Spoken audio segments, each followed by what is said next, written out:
So if you were coming out of college, right now you're at Murray State, graduated 2023, right? Graduated 25 with my master's from Alabama. I got my bachelor's in 24. Finished half of my master's doing that, and then 25 was my last semester. So I graduated less than a year ago. So around this time, I was getting ready to graduate. So, fresh out. No doubt. So you've got experience in this question, actually. So if you were coming out of college with no connections, you had connections coming out, but like if you didn't have any, or if you were going into college with zero connections, what exact steps would you take to try and break into the sports industry? Man, the biggest one is just kind of volunteer for anything. We had required assignments that we had to go and volunteer for things. Like we had every year there's a half marathon that they do in Tuscaloosa, so we had to set up like water stations just to be there to try and do whatever we can to be seen. That's the biggest thing, is be seen. If so, like at practice for us, we have students that are managers that will. Their job is just to run the clock at practice. But if the clock never messes up, and Coach Wright notices that it never messes up over a whole season, then he's gonna be like, "Who's that on the clock? They did a great job." If you can be seen, or your work is valuable, you just show up. I think that's the biggest thing, is just volunteer. Like our managers they get a little bit of a scholarship for being with us, but besides that, they don't get paid, but they get compensated in team gear, travel, all that good stuff. So it's a good time to just volunteer for anything out of college. I think that's the biggest way. I think that's what a lot of people that I graduated with would tell you, is to try and be seen. That's probably the biggest thing I would say, is just be seen, reach out to anybody.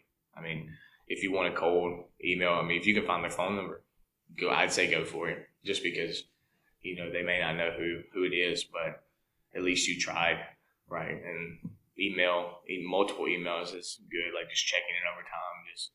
Or what I used to do when I was at Alabama, there were times I would walk into the baseball offices, because that's where I wanted to be a manager for. And so I would walk into the offices and just try and be seen and see if I could talk to somebody. Most of the time I wouldn't be able to, because I'd be too busy. But, the biggest thing is, I think, just be seen and volunteer. Did any of the players participate in the half marathon? No, a lot of the players were the ones that had to volunteer to work it. Since we were all sport management people, they made us do it for a required assignment every semester. It was every spring semester. So, like, the players would be the ones have to be out there. We'd have to be out there at 7 on a Saturday morning, which made it tough. But, you do it once a semester, and you don't have to really do anything else. So you mentioned reaching out, like cold email, like phone number. So what's the best way for someone to reach out to staff in athletics? I know you mentioned on the pre-show call, sending an email might not be the best way to do it sometimes, because they sometimes just delete it immediately. Is there a better route that you know of, like working in it, that somebody could take just to get in, or to be seen and noticed? Yeah, we actually we had this kid he's wanting to walk on somewhere as a kicker. He started kicking this year in high school, and he said he thought he was doing really good at it. So he lived, I think he said, South Carolina, and he was making a route like all the way through Georgia, Alabama, Mississippi, up to Kentucky, through Tennessee, and back home. He was just driving around to different schools, walking up, and just wanting to speak to somebody. And he had a flash drive of his film ready to show to somebody. So he was he was ready. And I think that kid will stick out to me because he showed up. He just showed up out of nowhere. Like, I had no idea who the kid was, but somebody, when he parked and walked in upstairs, somebody met him at the door, and he was asking where the football facility was, and he came down, and they came to me, and I just kind of gave him a tour. I think that's one of the cool things. Like, I could just get up from my desk and just go give somebody a tour of our facility and everything. And he walked up and he just wanted to be seen and wanted to give an opportunity and just actually like put the effort in. I think his dedication from driving across the country or through a bunch of states in just a route for a week showed how dedicated he was to what he did. And so that kid will stick out to me for as long as I would probably work, just because of the fact that he just showed up out of nowhere when he knew nobody. If you have the time to do it, I'm not saying that that's the only way that you can make it somewhere. Yeah. If it's just walking out or walking up, but I think it's good because Coach Wright, with us being in Murray State, he likes for our program to be accessible, where there's nobody that if they walk through the door, we're going to turn them away. Just because if they're interested in our program, then that means maybe we're doing something right. So that's kind of one of his big things is like he doesn't want anybody to be turned away from us because we all are working there, and so we can show or let people see the inside of what it looks like to work in athletics. Okay. Yeah, that is dedication from that guy. I don't know if your girlfriend jokes with you about this, but like my girlfriend sometimes jokes like, "Oh, if he wanted to, he would." Yeah. But like that reminded me of it. Like if they want to, they would. Yeah. You know. No doubt. I thought it was great. Now, is the kid going to play for us? I have no idea.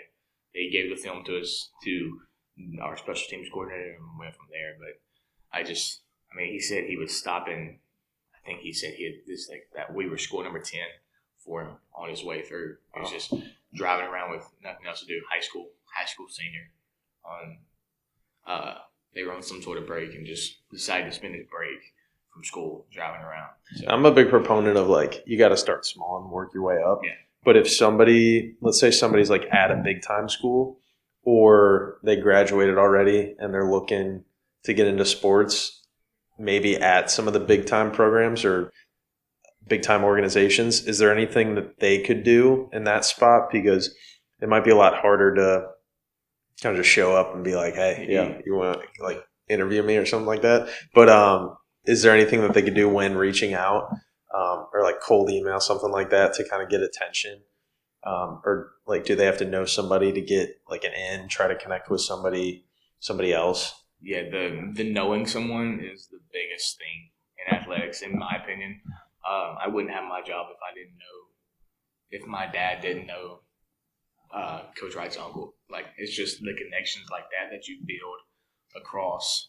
I mean, you never know who you met yesterday might, if you make that connection, and a classmate that you might have started the semester with, and you get close, you see them every day in class, and you never know how you can help them or how they could help you.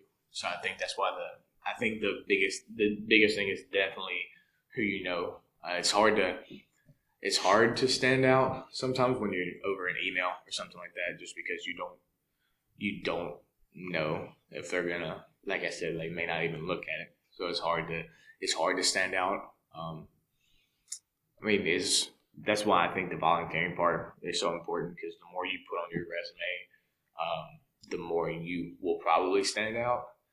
I think it's I think it's important to reach out to people that aren't coaches as well. Like when you do reach out, if somebody were to reach out to me, I'm gonna be more likely to respond than our defensive coordinator, especially right now because we're in spring practice. So he's worried about football aspects when my job is not as hectic right now.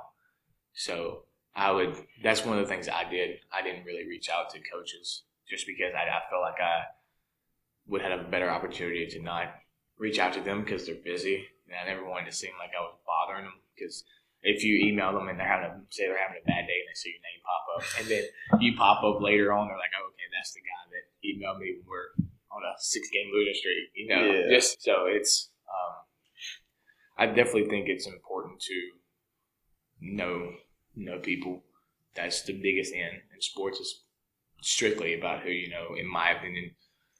The good thing about schools, like bigger schools, like for instance, when I went to Alabama, your programs are so big, especially with a football team. There's so many students there's so many people that just want to be a part of something like that for free. I mean, I'm sure there's probably people that would pay to work for that team as a student. So it helps with who you know. But if for me being a sport management major, our professors, they have grade reports and they have to turn in to see if they were in class, like things like that. So that's another thing too. If you have professors that know people, I think if you are a reliable student, then my professors always told me that they would be glad to reach out for me just because I went to class, did all the right things. So I think if you can be reliable and you show that you can work, then who you know, if you have those things plus who you know, you're going to probably be in the right direction. And I liked your point about volunteering because I forget who I heard it from. It was on some podcast, but they said, like, to get into a sports organization, the best way to meet people is to go volunteer. Because one, you're volunteering, and it's good to give back to the community. But two, that's a great opportunity to meet the people that actually work at the organization and whatnot. He recommended that for like pro sports teams. But yeah, I feel like it could work for college too. Yeah, no doubt. I think if you whatever you're doing, if it doesn't mess up, then it shows that you can do it. But people, when they volunteer for the first time, probably get nervous and like completely understandable. Like somebody running a clock at practice, how nerve wracking that can be if you go over, like if you don't stop it at the right moment, stuff like that. Yeah, then it backfires. Yeah, exactly. You just never know. So I think it's great I definitely think it's great to just volunteer and be seen. I think that's the biggest way to make a difference. Yeah. And definitely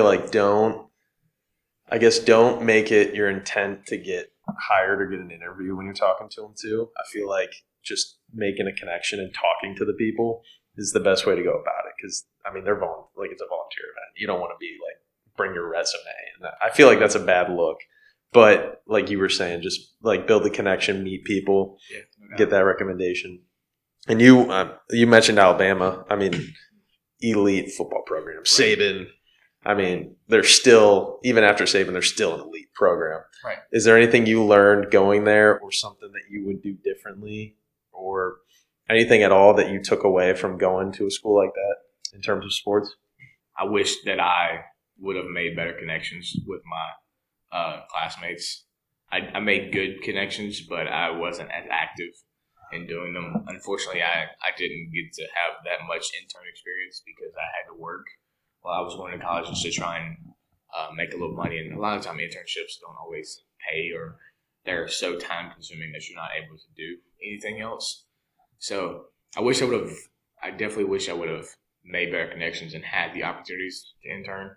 But looking back at it, I'm kind of glad that I'm starting where I'm at, because at a school like Alabama, when it comes to working in an operations department, you're gonna have, there's so many people that deal with certain parts of it when I deal with all of it. So I think I have better experience, or I'm gonna gain more just from being here and doing everything than maybe doing one particular thing somewhere as big as Alabama. Now, is it a dream to work at Alabama? Sure, because it's where I grew up there as a fan. I went to school there. You work for probably one of the better athletic departments, even with football excluded, just successful all the way around. So, and you're in the greatest conference, and I'm back home. So, that would be a dream come true.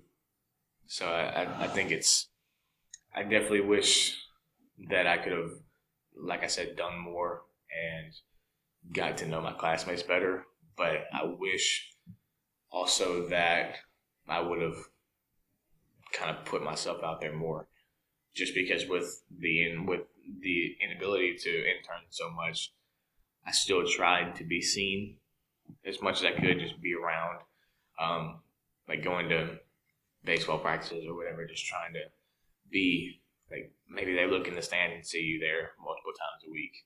Like, who is that guy?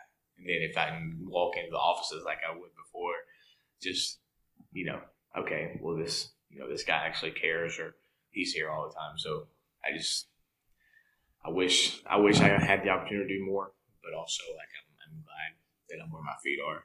Mm-hmm. Just trying to get the experience where I'm at and build off of it.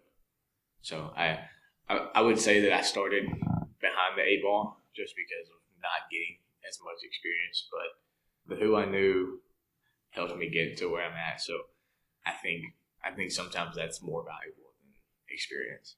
Oh yeah. So And I agree with you. Like starting small and like you were saying, you get to understand everything, so you know what you're gonna like and don't like. Let's say you take a job at Alabama and you end up hating it, right, and then you're kind of stuck and you don't know where to go. Like you don't know what you're gonna like and don't like. So I like that point a lot. Did you ever meet Saban while you were at Alabama? I did. Okay. It's one of the most intimidating moments of my life. So when I was at Alabama, I got to have a semester's worth of experience from working for. I worked for the Crimson Reserve, which is the new golf facility that was built back. I mean, it was completed in August of 25, or it was August of 24. So I was one of the first people to work there. It was more of a hospitality experience than actual sport experience, which was fine. But it's the men's and women's golf teams facility that they use downstairs, but upstairs is it's kind of like a lounge area. It's called Club 12-13. It's for 12 and 13 are for when the men's and women's team won their first national championships, which I thought was a cool little twist to the name of the club. But to be in the club, you had to pay a donation. It was a very, very big donation just to get your foot in that door. Yeah, not one that either one of us could make. Oh, I can promise you that it would probably take me 20 years to be able to obtain my money that it took to be in that area. Which great if you could, because when you're up there, it shows you just how luxurious it is, because it's essentially becomes a country club for those people that are up there. But a lot of the people that are there are like people that are with the Crimson Tide Foundation or your big boosters, things like that. They're really important people. You know, the ones that probably know Coach Saban on a first name basis, like those types of people. So when he retired, he I think he was he had retired. It was in his contract when he retired that he automatically had a spot out there, like when it was built. So one of the first things I did was when we were having an event one night and we were putting all the nameplates on the lockers, and I got to put his on his locker. So that was a little bit all right. Like I got to make sure this one's straight, all that stuff. Yeah. So, were you ever tempted to just be like, kind of pocket this as a keepsake? Yeah, I wish I just could have like copied it, made a second win, and just keep it. But one day I was cleaning golf carts, and him and Miss Terry pulled up with their dog, and he was out. He just went on the range and just started hitting some golf balls. Well, I saw that his bucket was getting low, so I was like, all right, he can't run out of golf balls. Like, that's just not going to happen. Yeah. So I take him over there, and I didn't want to bother him, so I grabbed his basket and pulled more balls, and I said, got some more balls for you, Coach. He didn't hear me. And he said, just, Coach Saban's voice, he said, what's that, son?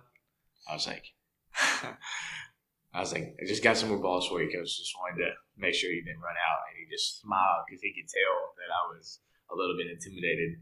So that was, I went home and told everybody about that experience, because that was something that I was like, oh man, I was like, am I in trouble for a second when he said it? Because I didn't expect that to be his answer back. So it was cool though. It was, but that was the only time I ever interacted with him. But they told us when we were there to not ask him for autographs and ask him for pictures and things like that, because he's there as a member of the Club 12-13 and not as Coach Saban. Mm-hmm. So they wanted us to give him that piece of just kind of give him that respect, to not bother him so much with things like that, because he's not out there. He's not there to be Coach Saban. He's there to just be himself and enjoy hitting some golf balls for a little bit.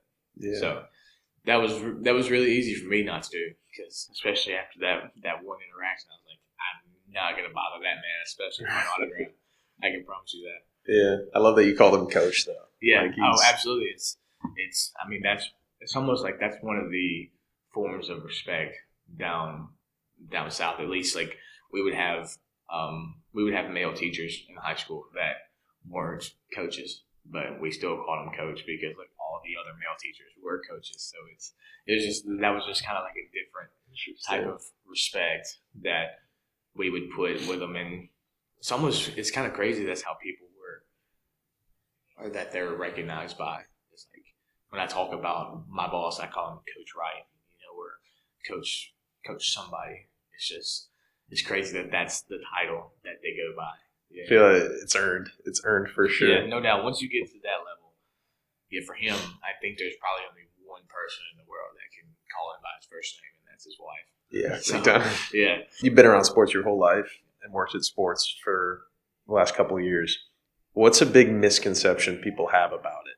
Like people look at and they see all the glamorous things, like meeting Coach Saban, working for a sports organization, like being on the sidelines for games and things like that. What's a misconception that people have that a lot of people don't see or don't even realize? This was something I didn't even realize until we started back in July. So my first day, when I first got to Murray State, I went and visited or just kind of toured the facility on a Wednesday.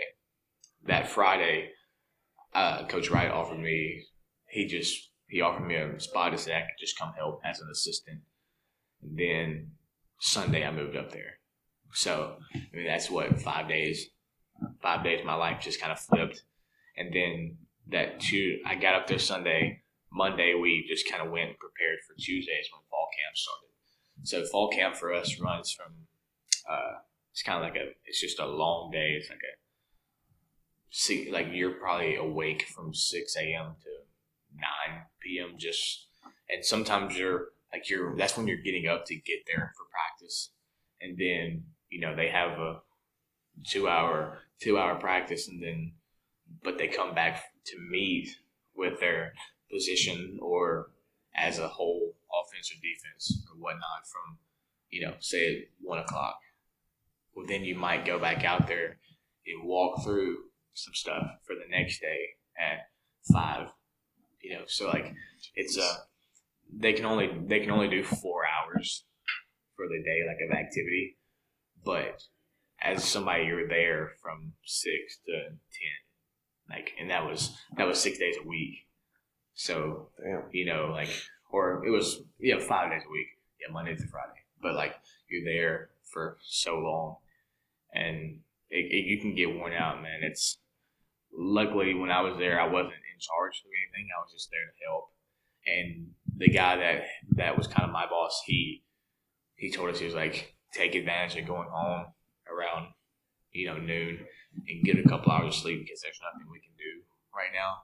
So, I mean, every day it was go grab something for lunch, go to sleep for about an hour and 15 minutes, and get up, take a shower, and go back because I mean, it's the end of July, beginning of August in the South. So it's, we're out there, it's 90, 95 degrees too. So you got that aspect of it. So yeah, I think a lot of people just don't realize how much time goes into it. You see the production on the field, and you see, people do the news, news reporters or whatnot. So you see clips of practices and things like that, but you don't see that you get there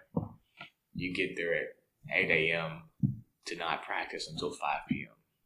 So like there's so much that goes on throughout the day that you have to take care of behind the scenes to make sure that when you get to Saturday that everything runs smoothly. So I think the biggest thing is just when you get into it, if you want to get into it, realize how time consuming it really is. So there's going to be some periods of time where it's like your life is probably work and sleep, which is at the end of the day, when you get the experiences that you get with it, it's worth it. But it's definitely a grind for sure. Big time. Yeah, That was going to be my next question. Like, in your opinion, is it worth it?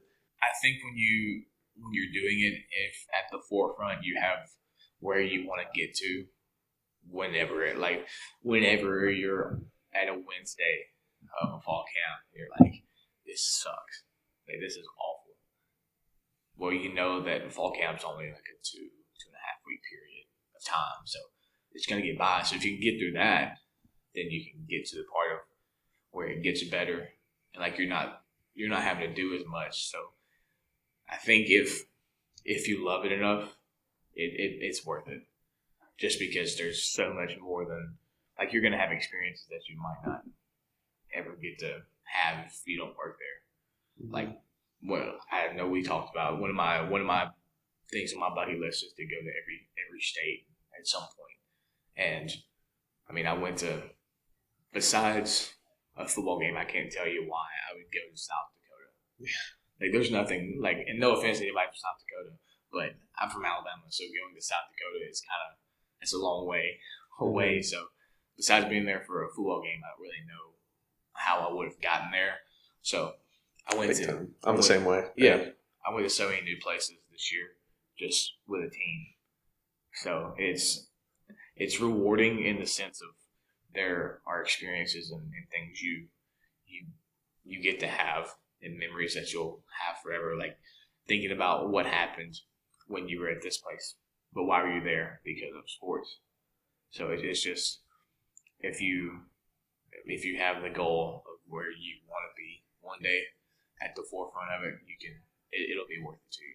I don't know why I thought of this when we were talking, like just right before we started, but working with these players and like let's say a couple of them like make it big, they make it to the NFL. I feel like that would be so cool to see the progression. To be like, oh yeah, I coached that kid at Murray State and now he's playing in the NFL. You know, I feel like that'd be pretty cool. No doubt, just like especially like there's some guys that we had come in the same time I did. Well, they had been there over the summer, but when I got there, I saw how they looked last year, and I'm looking at them now. Like these kids they've changed, like they've grown up a little bit, and so it's nice to see that the time and effort that you put into what you're doing and how it affects them has maybe helped them grow up a little bit and be better. So there's definitely so many things that little things about it that make it worth it. That just the relationships are, like one of our assistant coaches last year.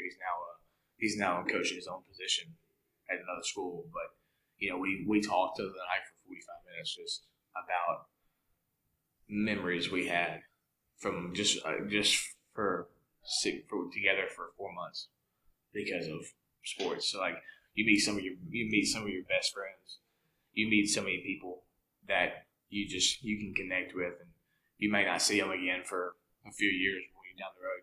Hey, you remember that time we were at wherever you were at, So I think those are the things that make it so worth it. What other advice would you give somebody trying to build a career in sports right now? Like anything that we haven't talked about? The biggest thing is to make yourself stand out. That's one of the bigger things you can do. Now, how exactly you can make yourself stand out, that can be up to you. I would make sure you stand out in a good way, not in a bad way for sure.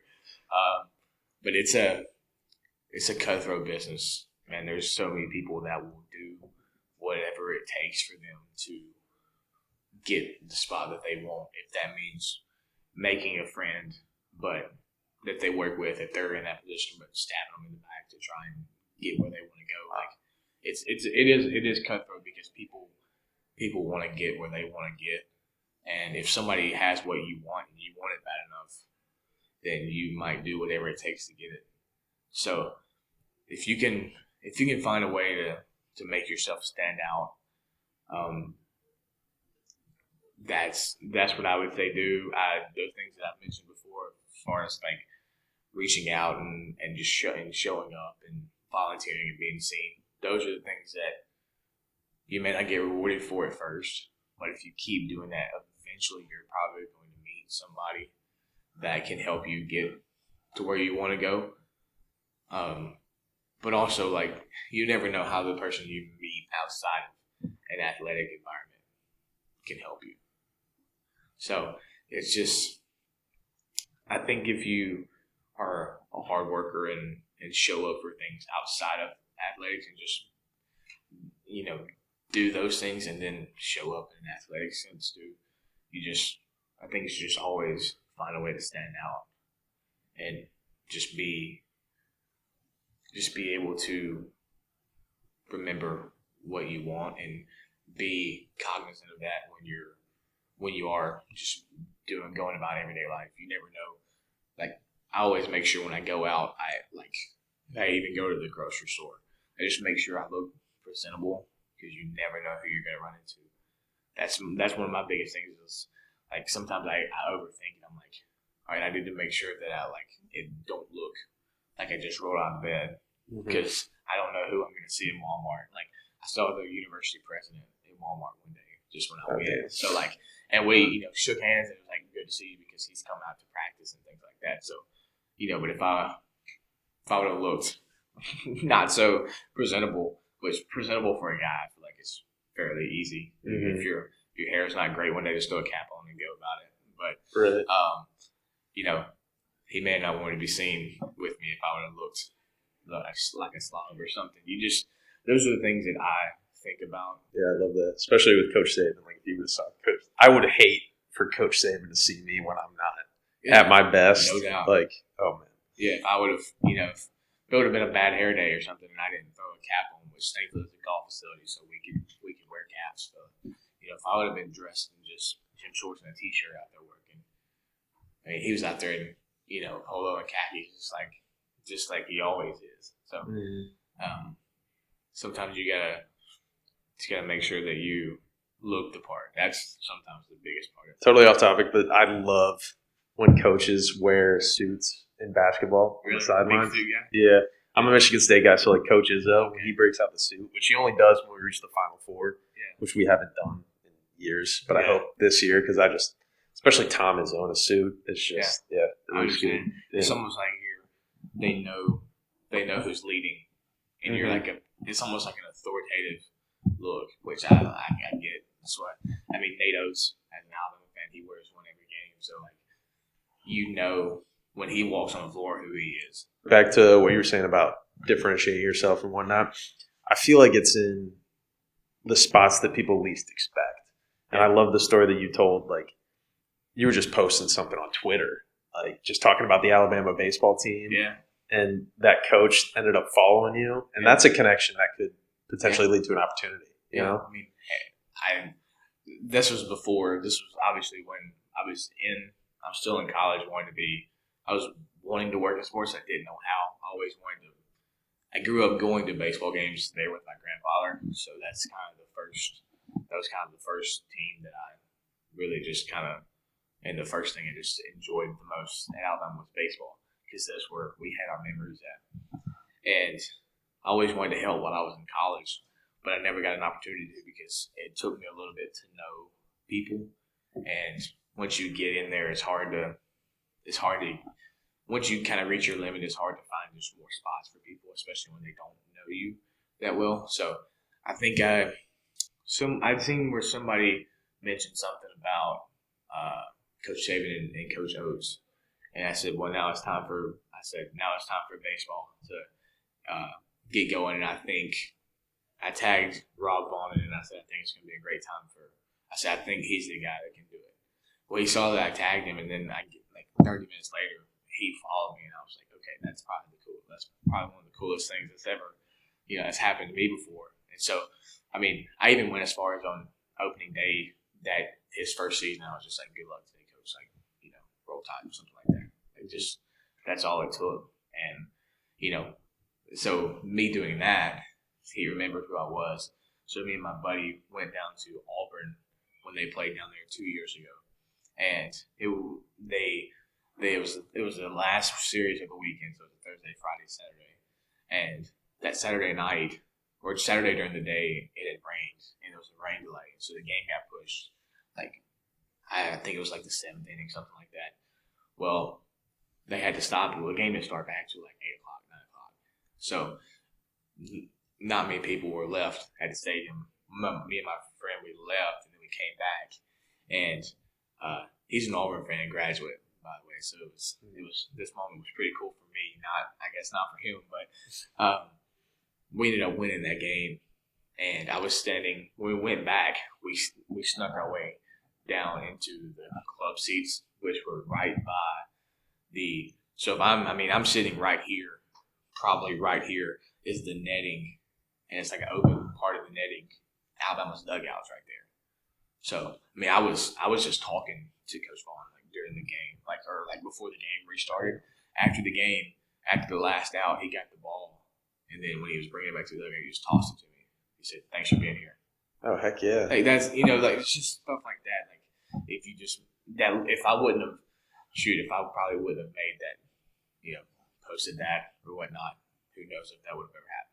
Mm-hmm. It's just things like that like that was a pretty cool moment, just because he appreciated like a show, like as a fan being there, and just so that's somebody that stands out to you for because at least he remembered you, right?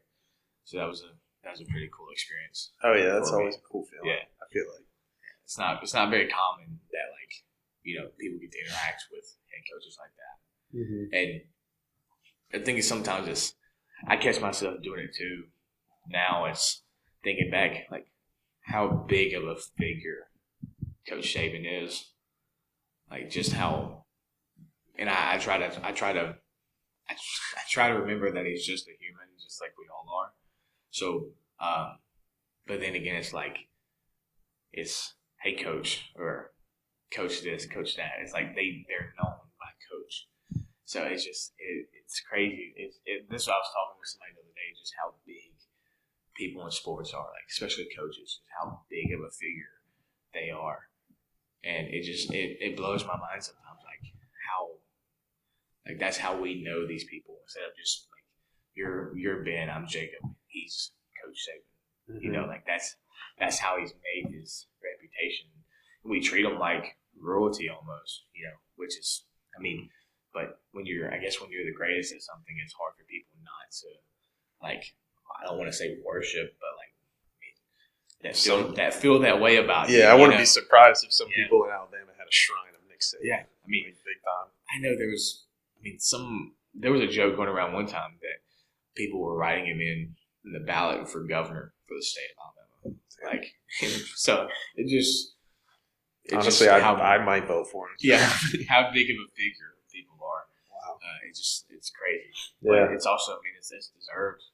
I guess when you're the greatest at something like that. So yeah, I don't know if it's just because the world we live in today, but I feel like sports is a lot bigger than it was when we were growing up. Yeah. Like 2018 to now, like I feel like it's huge. Yeah, it's everywhere. It's the biggest driver, and I feel like in the world, like people connect with sports, and they let it be kind of the center of their life. Which I can't say that it's not mine because I work in it, so like I'm around it all the time. Mm-hmm. One thing I was thinking about just right now is. And me and some of the guys that I work with were thinking about it. It's like our friends and everybody are going and working like 9 to 5 jobs, like in an office. And we get to go to a football stadium and be around football all day, like that for work. So maybe that can tie into the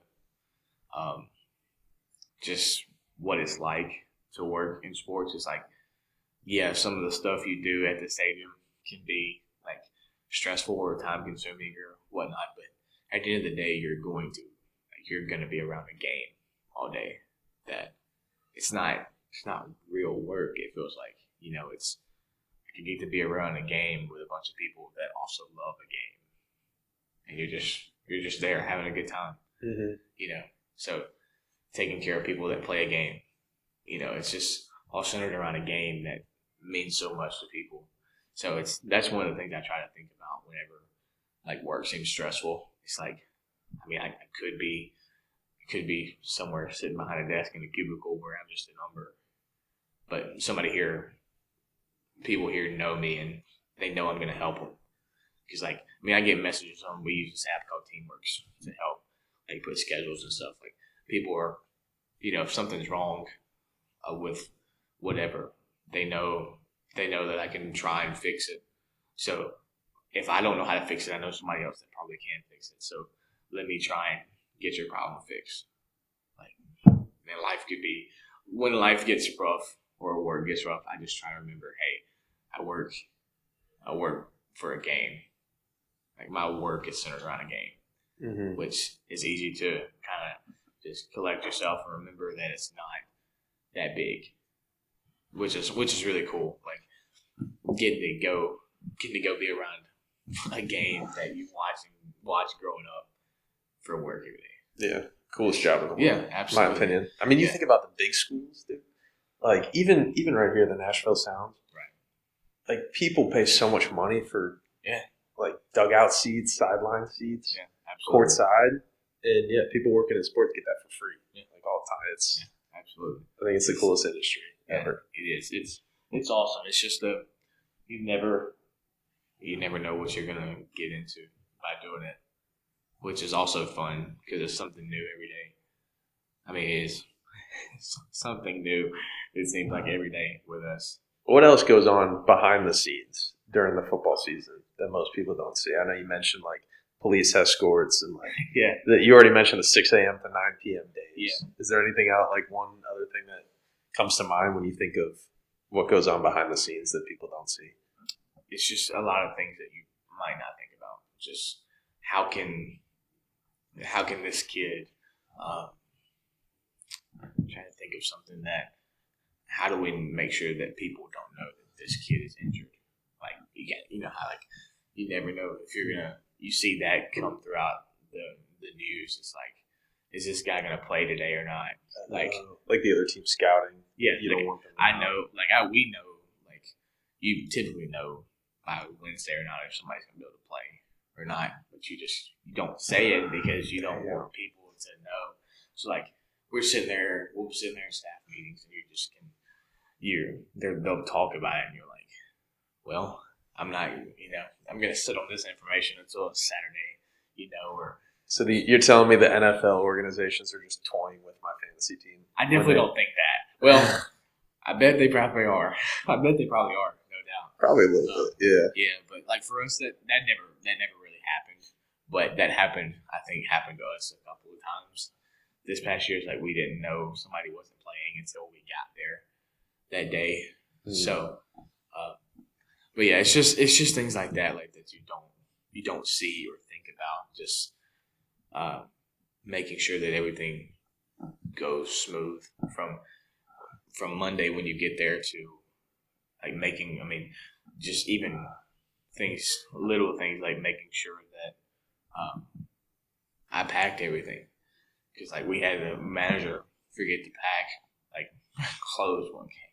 He forgot to bring his stuff, So, or it might get lost on the bus. Like you might forget to put it on the bus. It's just little things like that that you don't think about what happened that get covered. So it's just there's so much that goes into it that people don't think about. Yeah, and like on the pre-show call, I know I already kind of brought it up, but the police escorts. I didn't realize you guys actually scheduled those and did all that. Yeah, I thought that was pretty cool. We get in touch with the police departments that are down there. Either for instance, we went to Georgia State, and I had to get on a call, or I called the sergeant, I think it was a sergeant with the Georgia State University Police Department, and we were just kind of touching base on where we were going to meet, like where they were going to intercept us at on the interstate, just like being in constant contact, trying to know like when we're leaving, like what time are we leaving Murray, and what time are we going to be in this part of Georgia, and just like it went all the way down to mile markers. So like, he asked me to like text him every 10 mile markers that we went. until we got close to them, and they intercepted us, and we just, everybody gets out of the way. It's one of the coolest things I've ever been a part of. Just like when we were going to Georgia State, we drove on the shoulder of the road because traffic at 3:00 in the Atlanta area is at a standstill. So traffic is not moving, but we never stopped. We went around, went on the shoulder, and then we got around traffic, got back in the road, got around, and then when we left to go to the game, like we had 2 SUVs that were on one side of the bus, and they stopped the traffic coming off the exits to let us go. So like we drove across 4 lanes of traffic. So it's just so neat, just because you see it happen, and like now you're inside one of the vehicles that's in the escort. It's really cool. Oh yeah, and the people sitting in traffic are like, yeah. Who are these people? Like, yeah, they're probably like, Atlanta's got Georgia Tech. I wonder if that's because Clemson played at Georgia Tech the week we were in Atlanta as well. So it's like that's probably Clemson. No, it's Murray State. They're like, who's Murray State? It's just like those are the types of moments that like I won't forget because I'd never been a part of it before. So it's bigger. It's bigger than I thought it was. Sometimes just like being on the sideline, like how big athletics really is. You just turn around, you look up in the stand, and you see all these people there, and you're like, that used to be, like, that was me. And now I'm on the sideline looking up. It's like, this thing really is huge. Sports in general. College athletics is just huge. Mm-hmm. And it's crazy how big it is. Yeah, it's insane. That's the one thing I love. I don't think I'll love any sport more than just college athletics, especially college football. It's different. What's last closing questions? What's the biggest lesson you've learned in your career so far? Just that I can adapt. There's been some things that have happened from me that they get sprung upon you 30 minutes before something's supposed to happen. For instance, when we went to East Tennessee State, I feel like this is a good story for people to like just hear how you might have to adapt. We go to East Tennessee State the first week of the season, so I've been in charge of things for a week.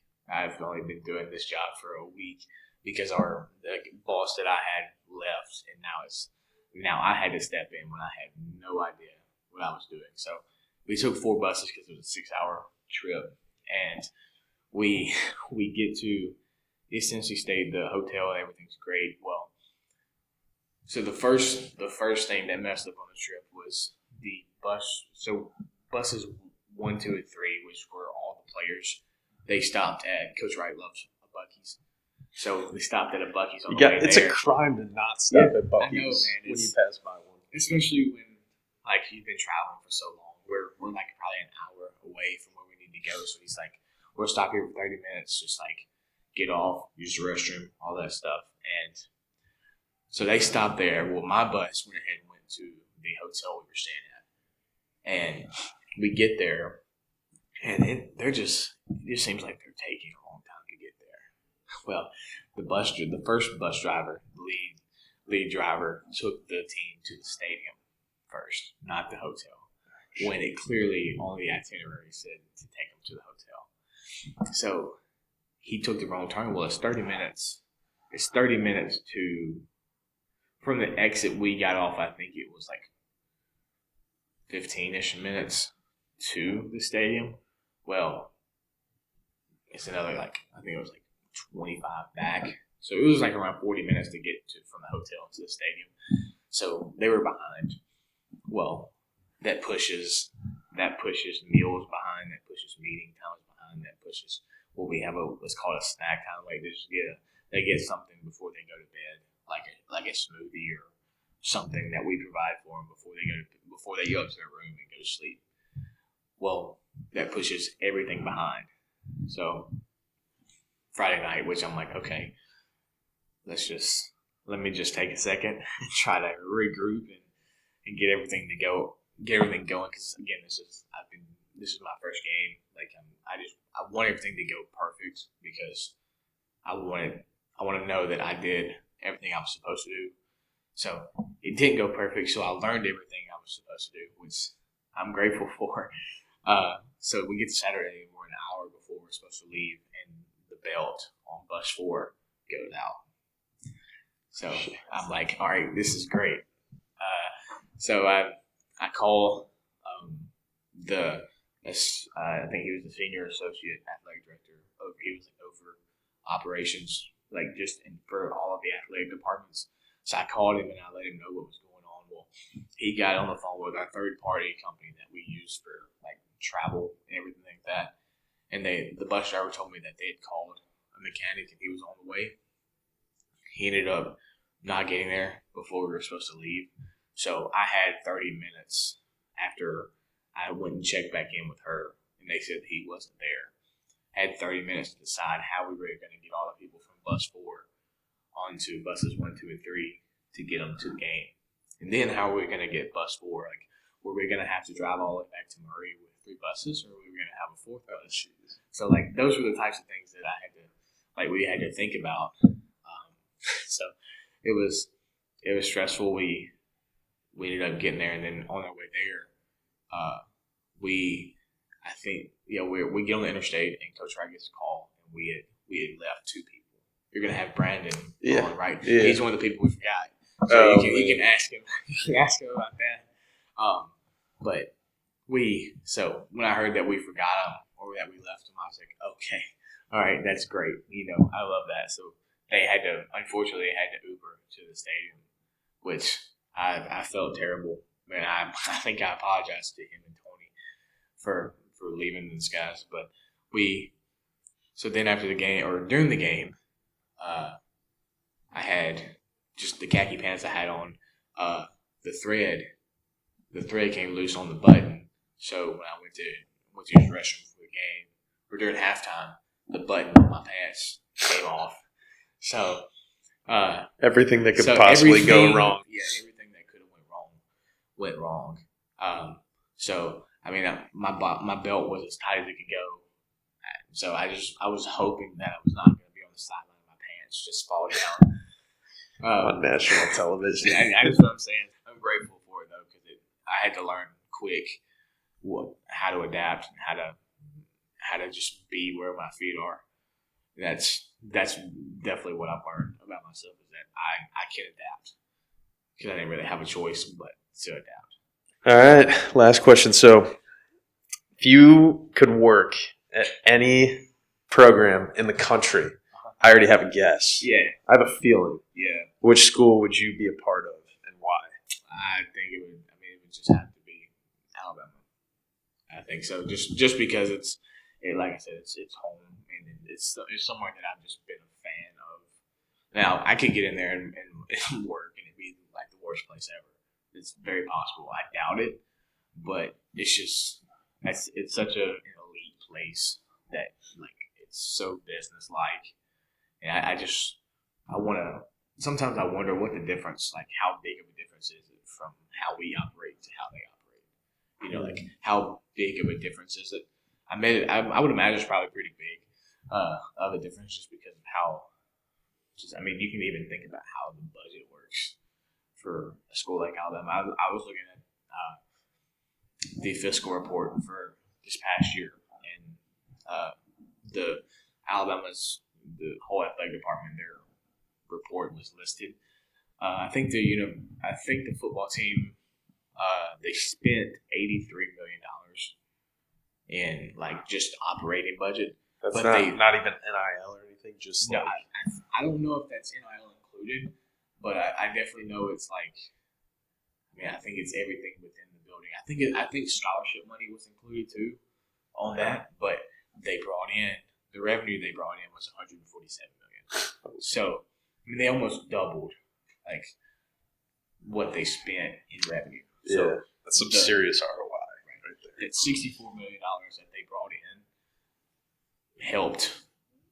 That and basketball brought in to combined, I think it was 72.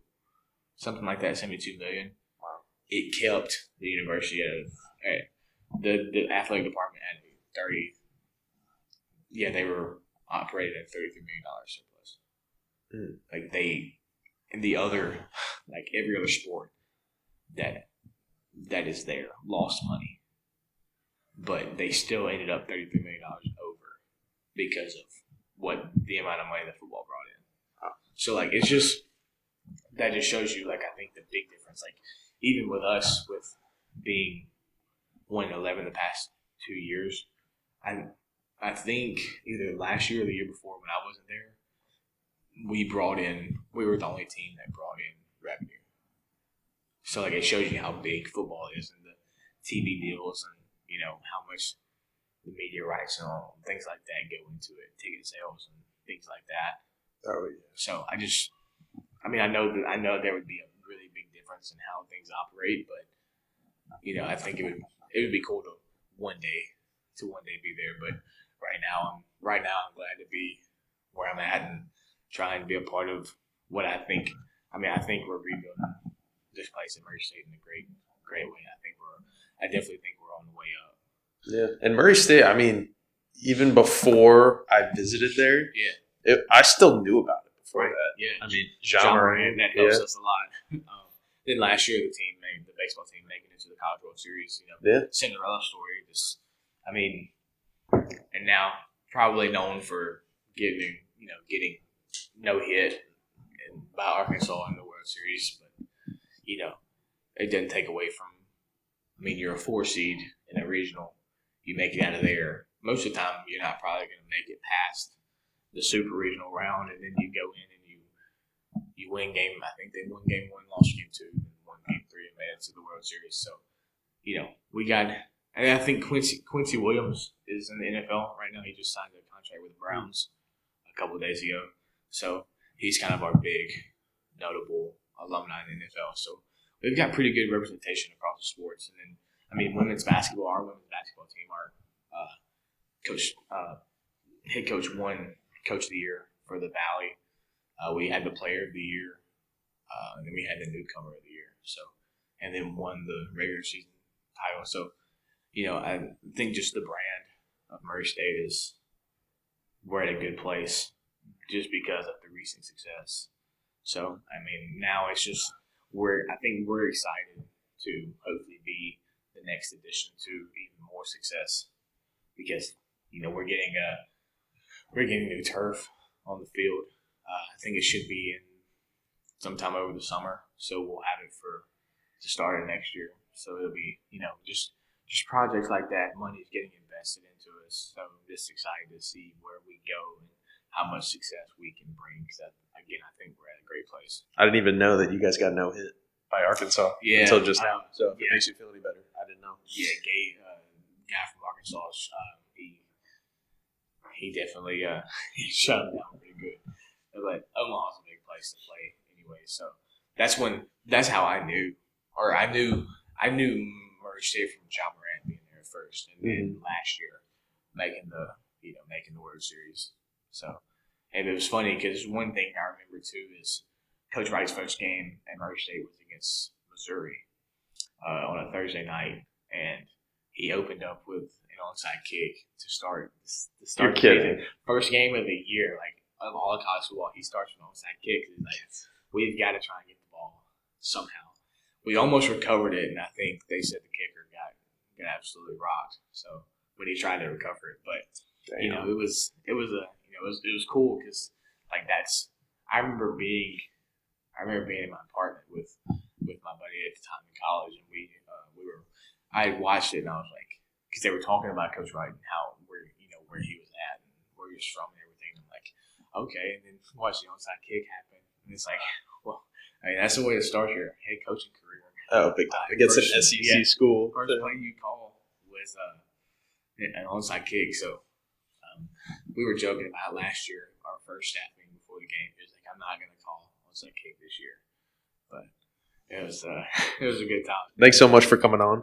Yeah, appreciate it, dude. And I wish you nothing but success in the future. Hope you guys win a lot of games. Win the Missouri Valley Conference this year in football. Yeah, with North Coast State being gone, there's an easier chance just because of how big of a powerhouse they are. But so that'll be hopefully we can build on how we ended last year. So and keep it going. starting. I think it's August 27th. I think is when we start. So. Okay. Okay. Yeah, it's a tough conference. I didn't realize how tough it was until I looked at it. Yeah, it's insane. I mean, got the national runner up in the Valley, and so I mean, we had them on the ropes, and then we ended up losing by 16. But like, I mean, at one point it was an 8-point game, and we had them at home, so it was close. We competed more as the season went on, and then last game of the year we won the game. So hopefully we can carry that momentum over to this year and